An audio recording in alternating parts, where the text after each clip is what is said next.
So a chip, a poet, and a boy. It's just about 20 years ago, June 1994, when Intel announced that there was a flaw at the core of their Pentium chip. Deep in the code of the SRT algorithm to calculate intermediate quotients necessary for iterative floating point divisions, I don't know what that means, but it's what it says on Wikipedia, there was a flaw and an error that meant that there was a certain probability that the result of the calculation would be in error. And the probability was 1 out of every 360 billion calculations.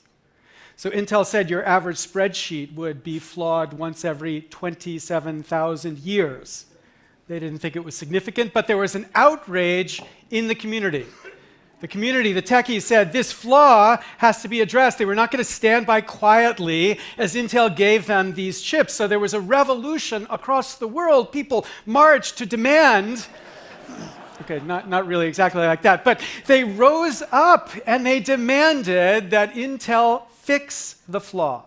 And Intel set aside $475 million to fund the replacement of millions of chips to fix the flaw. So billions of dollars in our society was spent to address a problem which would come once out of every 360 billion calculations. Number 2, a poet. This is Martin Niemöller. You're familiar with his poetry. Around the height of the Nazi period, he started repeating the verse, "First they came for the communists, and I did nothing, did not speak out because I was not a communist. Then they came for the socialists, then they came for the trade unionists, then they came for the Jews, and then they came for me. But there was no one left to speak for me." Now, Niemöller is offering a certain kind of insight. This is an insight at the core of intelligence. We could call it cluefulness. It's a certain kind of test. Can you recognize an underlying threat and respond? Can you save yourself or save your kind? Turns out ants are pretty good at this, cows not so much. So can you see the pattern? Can you see a pattern and then recognize and do something about it? Number 2, number 3, a boy. This is my friend Aaron Swartz. He's Tim's friend. He's a friend of many of you in this audience. 7 years ago, Aaron came to me with a question. It was just before I was going to give my first TED Talk. I was so proud. I was telling him about my talk, Laws That Choke Creativity.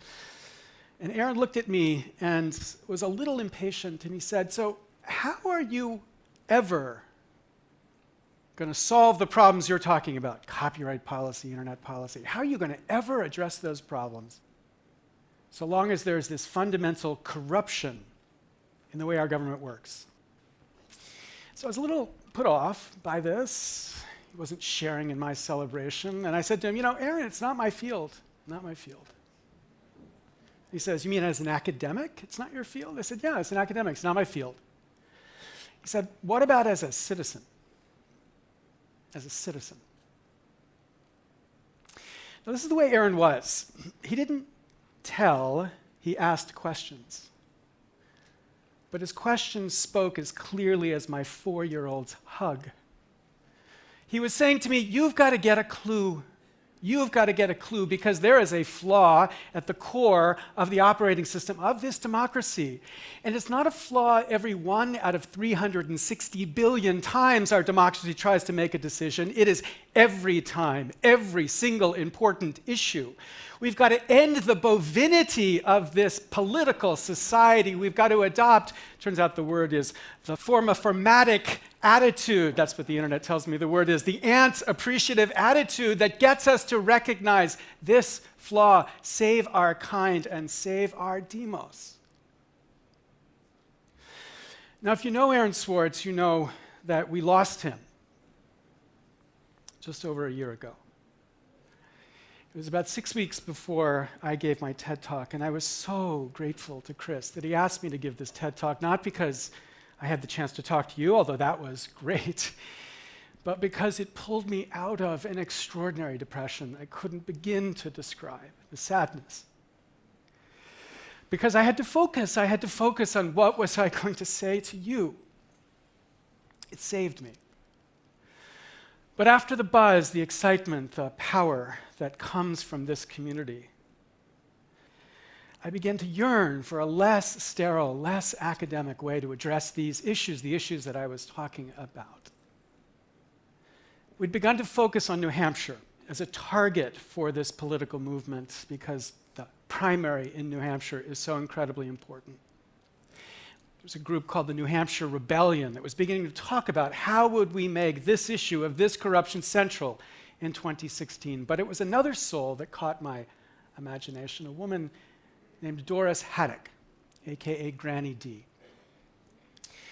On January 1st, 1999, 15 years ago, at the age of 88, Granny D started a walk. She started in Los Angeles and began to walk to Washington, D.C. with a single sign on her chest that said, "Campaign Finance Reform." 18 months later, at the age of 90, she arrived in Washington with hundreds following her, including many congressmen who had gotten in a car and driven out about a mile outside of the city to walk in with her. Now, I don't have 13 months to walk across the country. I've got 3 kids who hate to walk, and a wife who, it turns out, still hates when I'm not there for a mysterious reason. So this was not an option, but the question is, could we remix Granny D a bit? What about a walk not of 3,200 miles, but of 185 miles across New Hampshire in January? So on January 11th, the anniversary of Aaron's death, we began a walk that ended on January 24th, the day that Granny D was born. A total of 200 people joined us across this walk as we went from the very top to the very bottom of New Hampshire, talking about this issue. And what was astonishing to me, something I completely did not expect to find, was the passion and anger that there was among everyone that we talked to about this issue. We had found in a poll that 96% of Americans believe it important to reduce the influence of money in politics. Now, politicians and pundits tell you there's nothing we can do about this issue. Americans don't care about it. But the reason for that is that 91% of Americans think there's nothing that can be done about this issue. And it's this gap between 96 and 91 that explains our politics of resignation. I mean, after all, at least 96% of us wish we could fly like Superman, but because at least 91% of us believe we can't, we don't leap off of tall buildings every time we have that urge. That's because we accept our limits, and so too with this reform.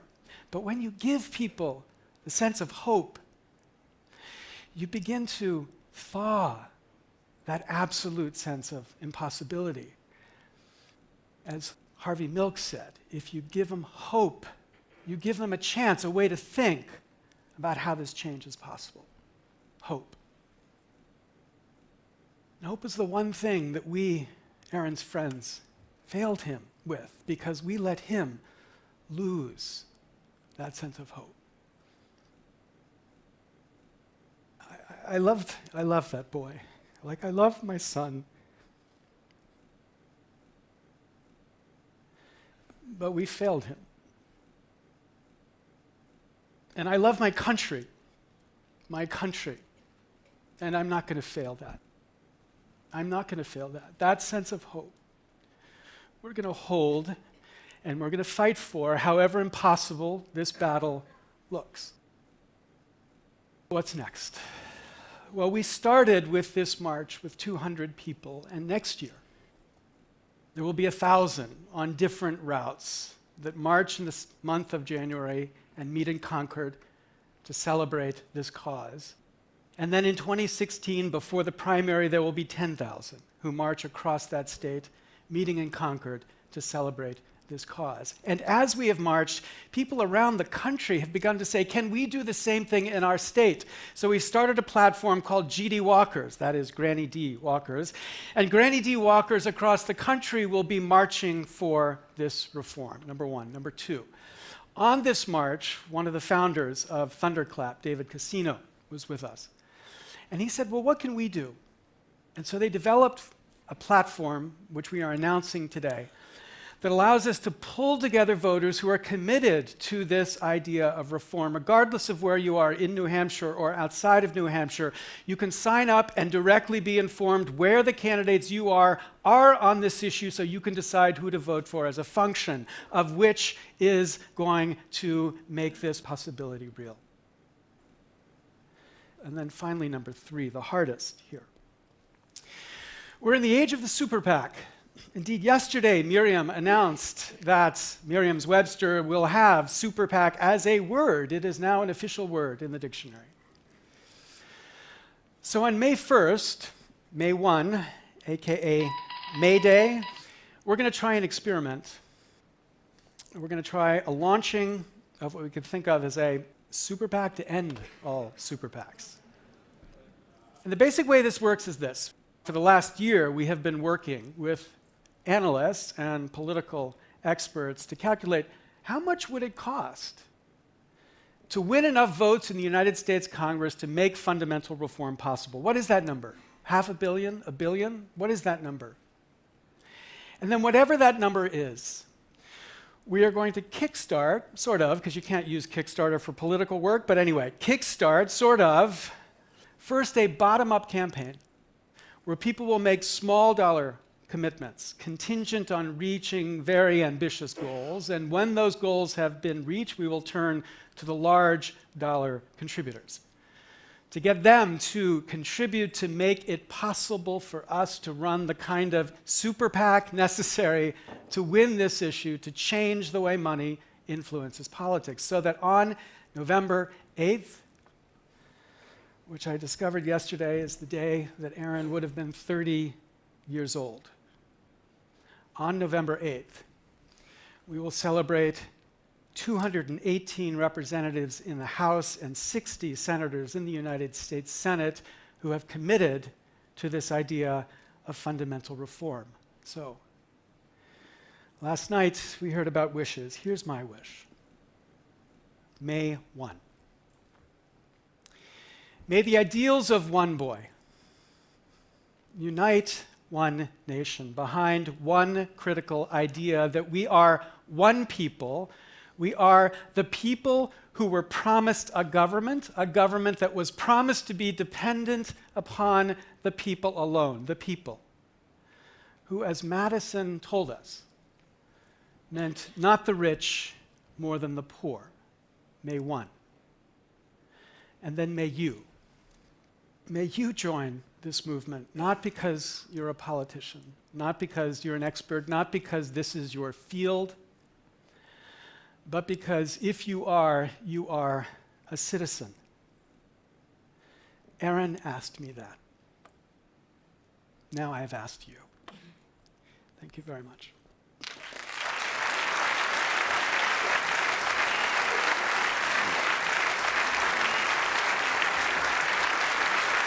Thank you.